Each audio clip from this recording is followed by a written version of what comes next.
चहल पहल भरे शहर से दूर एक शांत जंगल में आनंद नाम का एक आदमी घूम रहा था।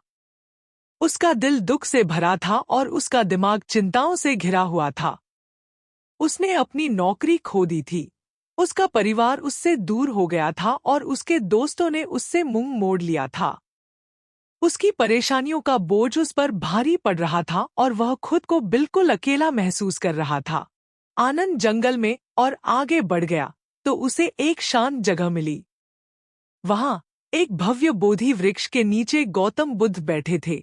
उनका चेहरा शांत था और उनकी उपस्थिति एक शांत, सुनहरी आभा बिखेर रही थी।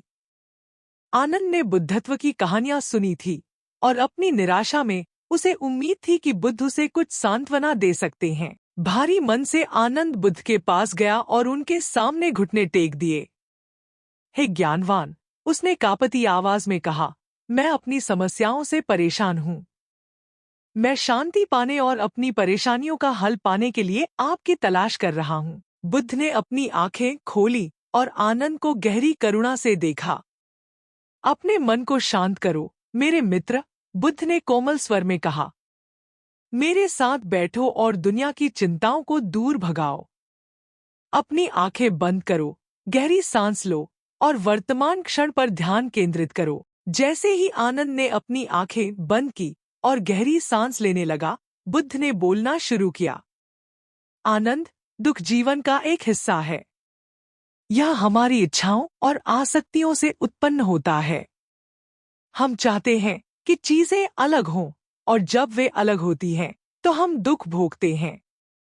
समझिए कि दुख सार्वभौमिक है। यह सभी जीवित प्राणियों को प्रभावित करता है। बुद्ध ने आगे कहा, दुख का कारण हमारी इच्छाएं और अज्ञानता है। हम भौतिक संपत्ति, प्रतिष्ठा और निरंतर सुख की इच्छा रखते हैं। हम जीवन की वास्तविक प्रकृति से अनभिज्ञ हैं, जो कि अस्थायी और हमेशा बदलती रहती है।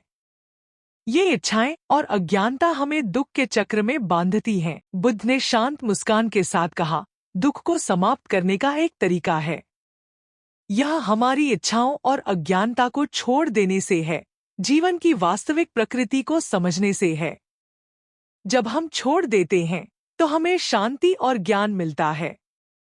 इस अवस्था को निर्वाण कहा जाता है। बुद्ध ने फिर इस अवस्था को प्राप्त करने का तरीका बताया। उन्होंने कहा, महान अष्टांगिक मार्ग का अनुसरण करो। यह सही जीवन जीने का मार्गदर्शक है। इसमें सही दृष्टिकोण, सही इरादा, सही वाणी, सही कार्य, सही आजीविका, सही प्रयास, सही ध्यान और सही एकाग्रता शामिल हैं। यह मार्ग दुख के अंत की ओर ले जाता है। जैसे जैसे बुद्ध के शब्द उनके मन में उतरते गए, आनंद को स्पष्टता और शांति का एहसास हुआ। उसे एहसास हुआ कि उसका दुख उसकी अपनी इच्छाओं और आसक्तियों का नतीजा था। अष्टांगिक मार्ग का अनुसरण करके और उसे त्याग कर वह आंतरिक शांति पा सकता था। आनंद ने बाकी दिन ध्यान में बिताया और बुद्ध की शिक्षाओं को अध्ययन किया। जब वह आखिरकार उठा तो उसे शांति और उद्देश्य की गहरी भावना महसूस हुई।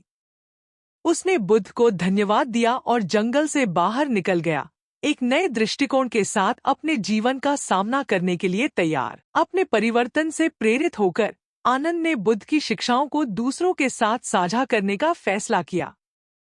उन्होंने गांव-गांव घूमकर शांति, करुणा और आर्य अष्टांगिक मार्ग का संदेश फैलाया।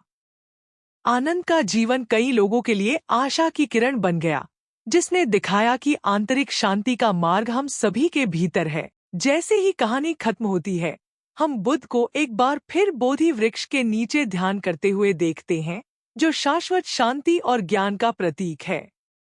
उनकी शिक्षाएं हमें याद दिलाती हैं कि चाहे हम कितने भी परेशान क्यों न हों, आंतरिक शांति और ज्ञान का मार्ग हमेशा मौजूद रहता है।